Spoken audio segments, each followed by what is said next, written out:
Ms. Edwards, and welcome to lesson 3.1, measuring angles. So the first part is just measuring angles with a protractor. I'm actually going to insert a video clip of how I measured this one right here. Hello scholars, it's Ms. Edwards. I'm going to show you how to measure angles with this protractor. So first we have to look at the protractor and see how I'm trying to zoom in on the hole there. That's going to go through the vertex. And the lines, the black lines going to the left and to the right, are going to go on that smaller ray of the angle. The bigger ray is going to go through one of these tick marks around the protractor, and that's going to give us our measure of the angle. So example number 1, the smaller one is right here. So I'm going to actually flip it around. And then I'm going to put the vertex, here, let's try to get a little closer. Put the vertex, there you go, through that hole. And see how I'm lining up the black line. See how like this is not lined up, this is not lined up. It's gotta be lined up with the small array. That looks lined up to me. So then I'm gonna go and look at the larger array, see where it's going through. And see how it's going right in the middle of 40 and 50, which is 45. Now, why is it 45 instead of 135? So this is an acute angle. Acute meaning less than 90 degrees, so I'm going to use the smaller numbers. If it was an obtuse angle, I'd be using the bigger numbers. So this one is 45 degrees. And if I'm not sure the middle of 40 and 50 is 45, I just, use the tick marks. So it start at 40, 41, 42, 43, 44, 45. I would point, but I only have one hand to work with. But if you have any questions, you can raise your hand and come over and ask me. All right, so you should have watched the video. Just making sure my pen works. There we go. So our answer is 45 degrees. And you just saw why that's 45 degrees. So now we're going to go on to the try it. You're going to actually pause the video here now and go ahead and try 1 and 2 by yourself. All right, now I'm gonna go ahead and insert the video of me doing try it 1 and 2 here. All right, we're gonna try it number 1. So this ray looks like the smaller one, so we're going to flip our paper around, and then we're gonna line up our protractor so that the vertex, which is H, is through that hole, and that line is matching up with that smaller ray. And then when I look at the protractor, it's not lining up quite like I should, just a little bit more. There we go. Yep, now it's lined up. So our answer for this one is 97. So again, see here is 90. That's 95 in the middle. 96, 97 is where it's going through. And how do I know it's between 90 and 100 and not 80 and 90 the other way? This is an obtuse angle, right? This is greater than 90. So I know it's going to be above 90. And again, 90 to 95. 95 is like right there. That this this one that I'm pointing at. So 96, 97 is the measure of this angle right here. Let's look at number 2.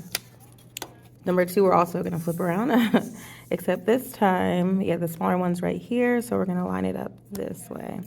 So our vertex is B, and we're going to line it up like that. Yep.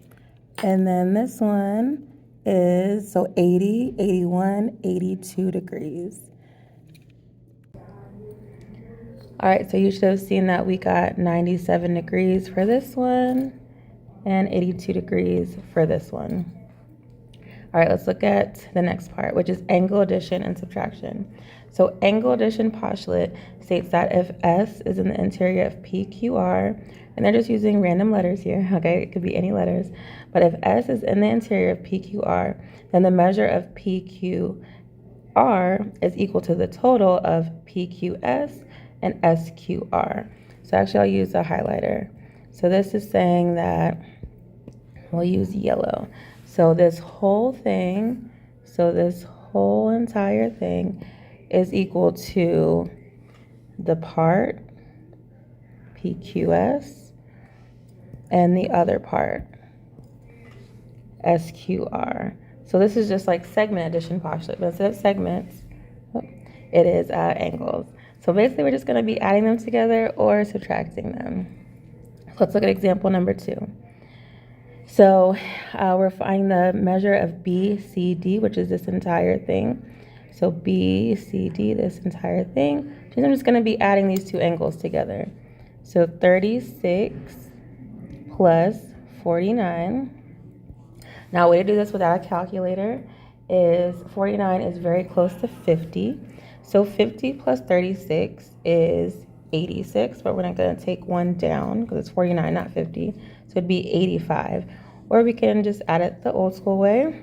9 plus 6 is 15. Carry the 1. 1, 3, and 4 is 8.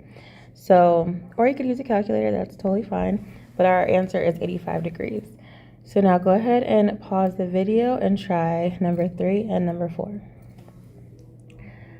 All right, so number 3 is 37 plus 91. So again, 7 plus 1 is 8. 3 plus 9 is 12. So 128 degrees is our answer for the first one, or for number 3. And then for number 4, again, we're adding these together. So 30 plus 64 gives us 94 degrees. All right, and then we have one more example, and that's if we're given the total angle and just one part, and we need to find the other part. So basically, we're going to subtract. So if we're trying to find UVX, which is this angle right here, I know the total is 106, and I'm going to subtract 63. So 6 minus 3 is 3, 10 minus 6 is 4, so 43 degrees is this angle right here, UVX. So go ahead and pause the video and try it 5 and try it 6. All right, let's go over answers for 5 and 6. So 148 degrees minus 47 degrees. Actually, you don't have to put degrees. I'm not sure why I did that. So 8 minus 7 is 1. 14 minus 4 is 10. So we get 101 degrees. All right, and our last one is 107 minus 33. And so 7 minus 3 is 4. 10 minus 3 is 7. So 74. Again, you can use a calculator. It's totally fine. Also, on the delta math, I think they're going to be mixed together. They're not going to be separated. So you might have to add, you might have to subtract. Just a little reminder. If it looks like this, where it's giving you the total, see how it's giving the total 106, the total is 148, the total is 107, and then they're giving you just one of the interior angles, you have to subtract. If they're giving you both interior angles like these up here, you're going to have to add them together. So you just have to know when to add and when to subtract. All right, scholars, if you have any questions, go ahead and raise your hand and come over and just ask me. You can also use the paper app if you feel more comfortable staying in your seat, or you can ask a classmate or peer for help. All right, scholars, I will see you next time. Bye.